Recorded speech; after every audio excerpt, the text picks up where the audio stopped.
Okay. Can you guys hear me better? Is it okay? Okay. So last week I had debated Shamsi about the issue of blindly obeying the ruler, of obeying him even if he tells you to kill. Now I wanted to continue that discussion with Shamsi, looking at the Quran, the Ahadith, and the actions of the early Muslims and how they promoted revolutions, how the Prophet himself encouraged revolutions against the ruler. But Shamsi, as soon as he saw me, he ran away.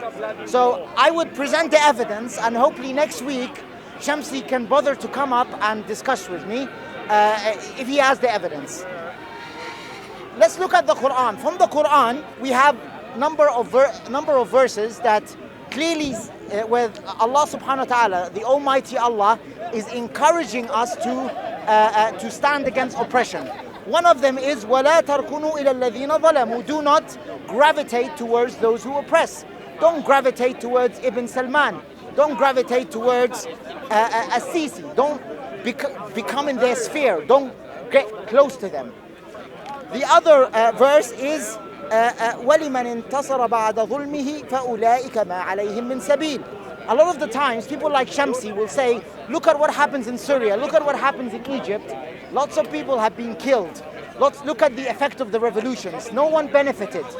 Allah subhanahu wa ta'ala says, don't blame the people who are seeking to defend their rights after they have been oppressed. إِنَّمَا السَّبِيلُ عَلَى الَّذِينَ يَظْلِمُونَ النَّاسِ. The problem is those who are oppressing the people. They're to blame. You blame Ibn Salman in Saudi Arabia for oppressing the people. You don't blame the people who went to prison. You blame As-Sisi. You don't blame the protesters who were perfectly defending their rights. So do you see the key issue? We have one side that supports dictatorships and that we should be patient 30, 40, 50, 60 years with no prospect of reform. And we have another side that is using the Quran and the Sunnah and the early Muslims to revolt in a peaceful way. It doesn't have to be a violent way. To revolt, to ask for their rights, to demand their rights against oppression. And I'm saying that this is a Quranic and Islamic concept. The ahadith are even clearer, so clear. There is one of them where the Prophet himself said, سيكون أمراء من بعدي يقولون ما لا يفعلون ويفعلون ما لا يقولون. There will become after me leaders, rulers, presidents, dictatorships who will say what they don't do and do what they don't say. They're going to have failed policies. They talk nonsense. They're just there to waste time. There is no reform, no building, no nothing. So look at what the Prophet said we should do with them. He says, and he also says, وَيَعْمَلُونَ مَا تُنْكِرُونَ. They will do things that you dislike. They will torture you. They will oppress you. They will take you to a dark, dark place. Look at what the Prophet said and compare this to what we've seen in the Arab Spring revolutions. He says, how should we respond to this? فَمَنْ جَاهَدَهُمْ بِيَدِهِ فَهُوَ مُؤْمِنٌ. If you overcome them with your hands, you are a believer. If you pick up a placard and you go and march on the street like we saw in Tunisia and Egypt and Syria and all these countries, you're a believer. فَمَنْ جَاهَدَهُمْ بِيَدِهِ فَهُوَ مُؤْمِنٌ وَمَنْ جَاهَدَهُمْ بِلِسَانِهِ فَهُوَ مُؤْمِنٌ. And if you chant with your tongue against the dictator, you're a believer. If you say down, down with the regime, you're a believer. This is what the Prophet is saying in Sahih Muslim. وَمَنْ جَاهَدَهُمْ بِقَلْبِهِ فَهُوَ مُؤْمِنٌ. And if you fight them or hate them or struggle against them with your heart, then you are a believer. Because we hate all dictatorship. Even like in North Korea, where they're not Muslims, they're non-Muslim oppressing a non-Muslim. We hate that dictator because he's oppressing people. Even if it was a Muslim dictator oppressing a non-Muslim people, we hate that. We hate that. What do you think about the regime in Afghanistan? I will get back. Because I'm responding to someone, sorry. Yeah, but it's a good question. We hate that. We hate all oppression. Yeah, look what the Prophet then says. وَلَيْسَ وَرَاءَ ذَلِكَ مِنَ الْإِيمَانِ حَبَّةَ خَرْدَلٍ. Apart from this, there is no faith. You see a dictatorship and oppression, you have to stand against it with your hand. If you can't, with your tongue. If you can't, you have to at least hate it. The Madkhali says, no, obey even if he flogs your back. And some of them, like Sheikh al-Tawil and the Madkhalis in Egypt, they said, وَإِنْ انْتَهَكَ عِرْضَكَ. Even if he sexually molests your female relatives, you must obey. Even if he rapes your daughter, you must obey. This is not what Prophet Muhammad is saying. Another narration, even non-Muslims don't accept that. Imagine there was a grooming gang and the government did nothing about that grooming gang, and you say, oh, it doesn't matter, let's obey the government, let's not call for our rights. Even non-Muslims, Muslims, no sane person will accept this. Prophet Muhammad says you got to stand against that injustice, regardless of who does the injustice. Prophet Muhammad then says, إِنَّ النَّاسَ إِذَا رَأَوُا الظَّالِمَ فَلَمْ يَأْخُذُوا عَلَى يَدَيْهِ أَوْشَكَ اللَّهُ أَنْ يَعُمَّهُمْ بِعِقَابٍ مِنْ عِنْدِهِ. This was a narration narrated to us by Abu Bakr, the top companion of the Prophet. He says, if the people see an oppression, if they see a dictator, if they see Al-Saud or Al-Assad or one of the dictators, Muslim or non-Muslim dictator, and they don't take him by the arm, stop him, force him, then they all get punished. Even the good people, even the people who pray day and night, they all get punished. It's in the sources. If he wants the source, if Shamsi wants the source, Sunan al-Tirmidhi wa Abi Dawood wa Musnad Imam Ahmad. It's the first hadith in Musnad Imam Ahmad. Then there are more narrations. سيكون أمراء تعرفون وتنكرون فمن نابذهم نجا ومن اعتزلهم سلم ومن خالطهم هلك. This is the prophetic way of dealing with the dictator. He said there will be dictators after you, leaders after you. You will hate what you see from them. If you overcome them, you are saved. That's salvation. If you retract from them, run away from them, seek asylum from them, you have been given peace. Yes? But if you obey them, if you live with them, then you have been destroyed. Your faith, everything about you has been destroyed. Your morality has been destroyed. And in another clear narration, the Prophet ﷺ says, سَيَلِي أُمُورَكُمْ بَعْدِي رِجَالٌ يُطْفِئُونَ السُّنَّةِ. There will come after you rulers, people who will take over you, who will rule over you, and they will extinguish the sunnah. وَيَعْمَلُونَ الْبِدْعَةِ. And they will do innovations. وَيُؤَخِّرُونَ الصَّلَاةِ. And they will delay the salah. We especially see that with the dictators. They give long speeches, and in the name of the people, and we will do social reforms which they will never do.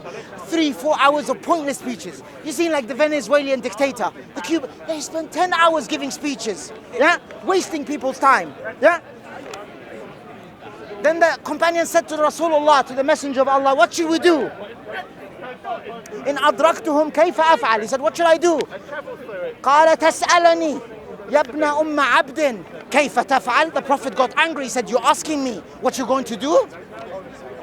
لا طاعة لمن عصي الله. There is no obedience to those who disobeyed Allah.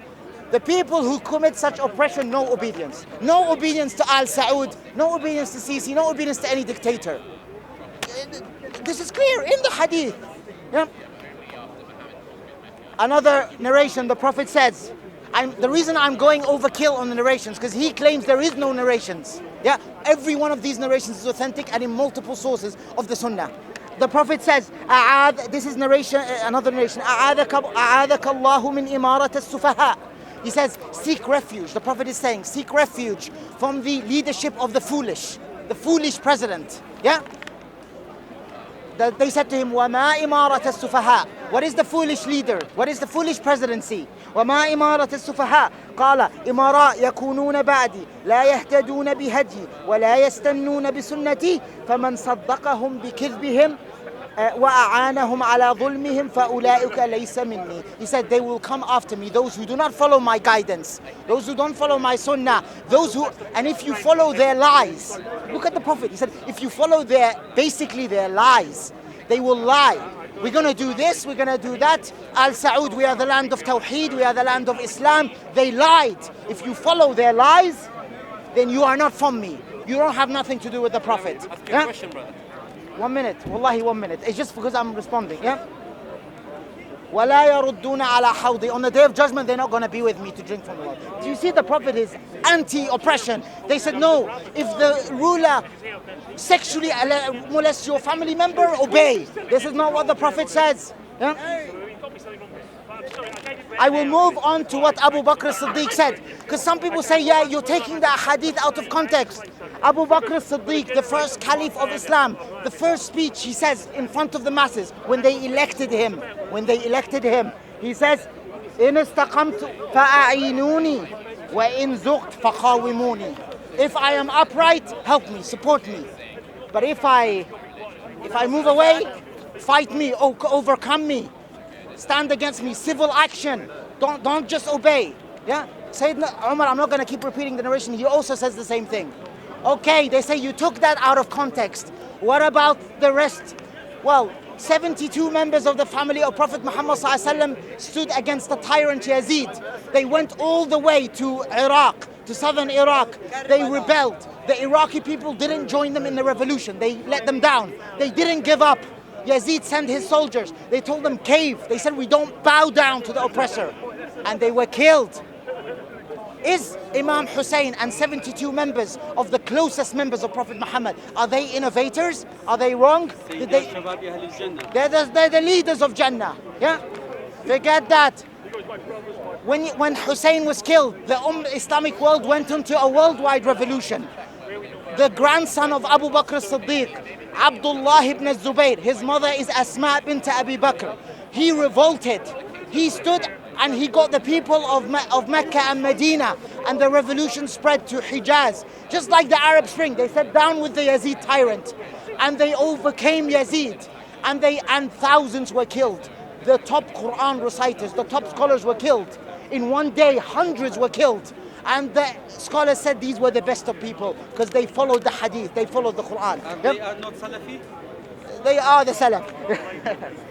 Imam Malik said, من يكره الناس على اختياره خليفة تحت أي ضغط فلا بيعة له. The Madkhaliya and the fake pro-government so-called scholars, they say if the ruler comes by force, obey. If he forces yourself, if he does a coup, obey. Imam Malik says if the ruler forces himself in any way possible, if he does any form of coercion, no obedience.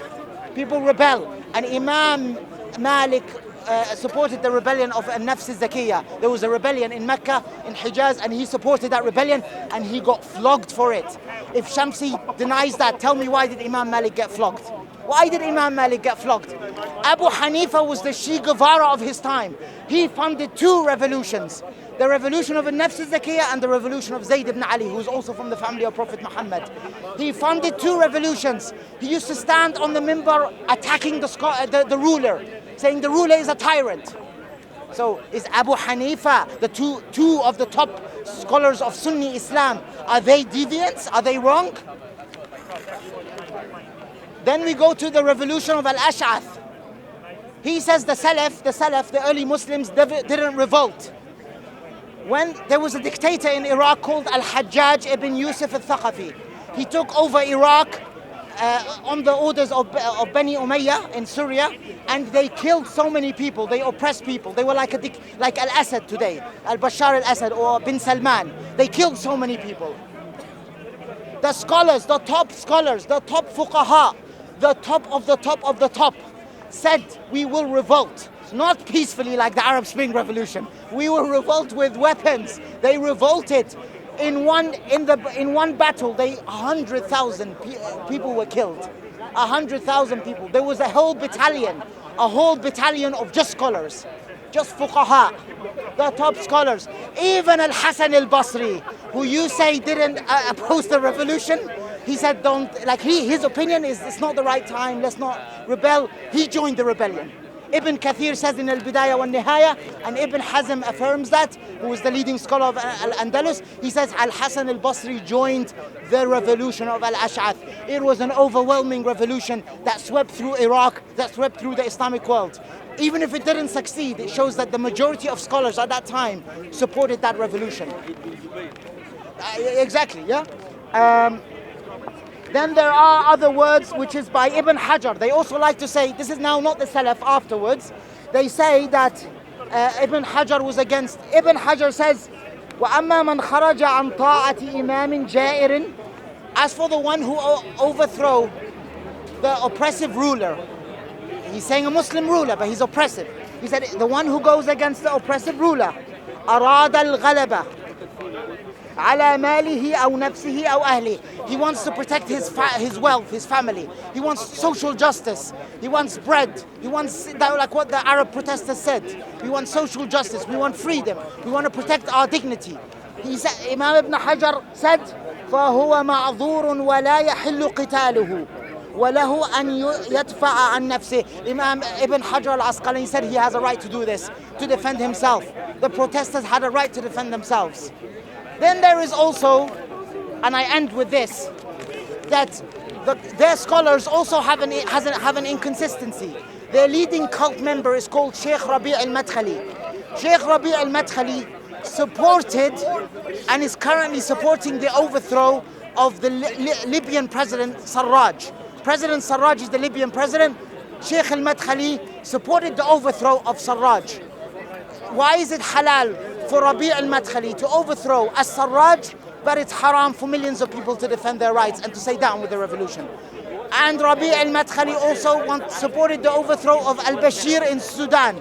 Why is it halal for him to do that, but haram for the Sudanese people and the rest of the Arab protesters to do that?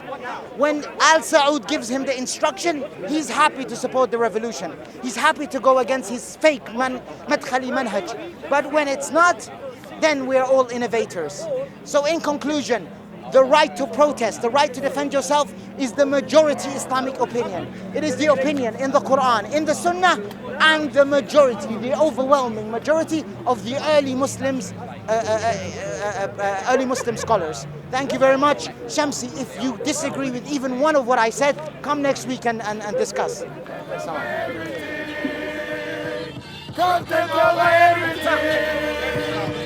From your man, say it straight. Man, don't listen to BBC. Man, don't listen to ITV. Listen. Man, don't listen to BBC. Man, don't listen to ITV. I don't even listen to Sky TV. I just listen to COE. Man, don't listen to BBC. Man, don't listen to ITV.